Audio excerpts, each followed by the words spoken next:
Os movimentos migratórios atingiram recordes nos últimos tempos.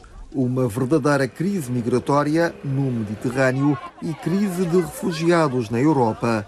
Uma situação humanitária crítica vivida por centenas de milhares de refugiados em busca de melhores condições de vida. A Madeira, dada a proximidade à costa africana, pode também ser uma porta de entrada de imigrantes, em caso de instabilidade, por exemplo, em Marrocos. Recordava apenas uma situação. Canárias, mesmo aqui ao lado, tem vindo a ser, nos últimos anos, uma porta de entrada de migração da costa de África para a Europa, na medida em que, ao estarem nas Canárias, estão em território comunitário e, ao fazer essa transfega, permita-me a expressão, acabam por ter acesso ao espaço Schengen. Bom, nós não estamos muito distantes de Canárias.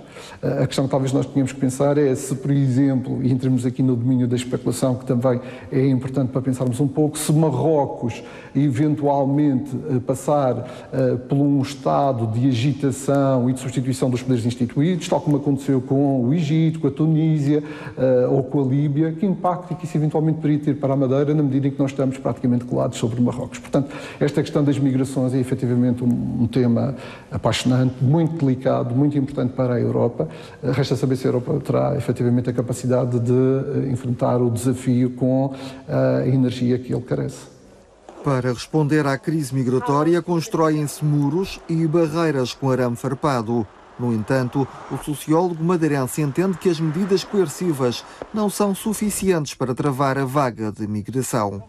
Se é verdade que, do ponto de vista político, a Europa nas últimas décadas conseguiu encontrar fórmulas que lhe permitiram ter estados de vivência em paz, na verdade esse estado de paz também está muito relacionado com o tal perímetro que envolve a Europa e que, de alguma medida, tem funcionado como uma espécie de cordão de contenção a movimentos descontrolados.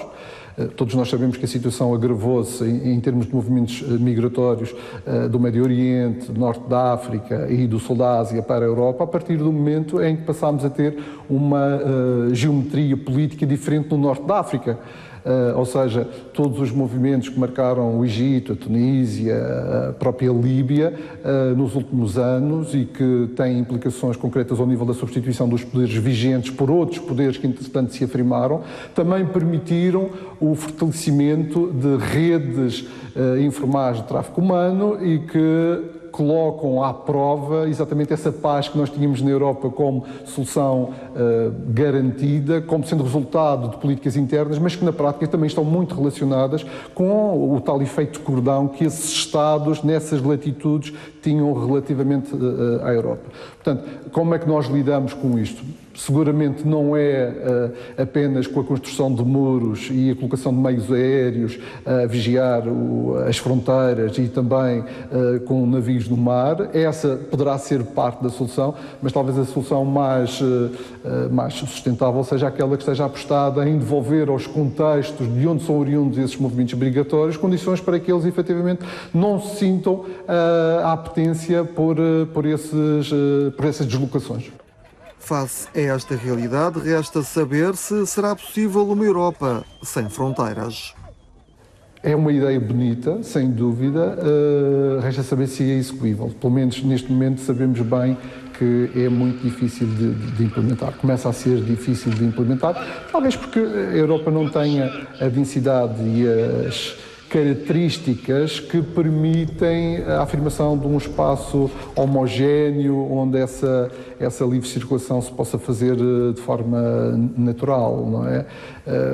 Nós dentro da Europa já começamos a ter problemas consideráveis relativamente com essa circulação, basta ver quando temos qualquer incidente de ordem terrorista, a perseguição pode começar em Paris e acabar na Bélgica ou na Holanda ou outro país qualquer, portanto, digamos, o esbater desses limites acaba também por permitir o surgimento de outros fenómenos, fenómenos esses que são bem capazes de ficar mais agudizados quando se trata de países externos à União Europeia. Nós temos a barreira natural que é o Mediterrâneo, mas que, pelos vistos, não tem sido suficiente para dissuadir esses movimentos, até porque sabemos que existem formas de exploração associadas aos movimentos migratórios, para as quais a dificuldade da orografia, as barreiras naturais não constituem por si uma barreira, antes antes, pelo contrário, acabam por fortalecer o surgimento de respostas, não é, mais informais, mais clandestinas. O ano 2016 ainda não terminou, mas já bateu um recorde. Foi o mais mortífero para os imigrantes que tentam chegar à Europa através do Mediterrâneo. Perderam a vida pelo menos 3.800 pessoas.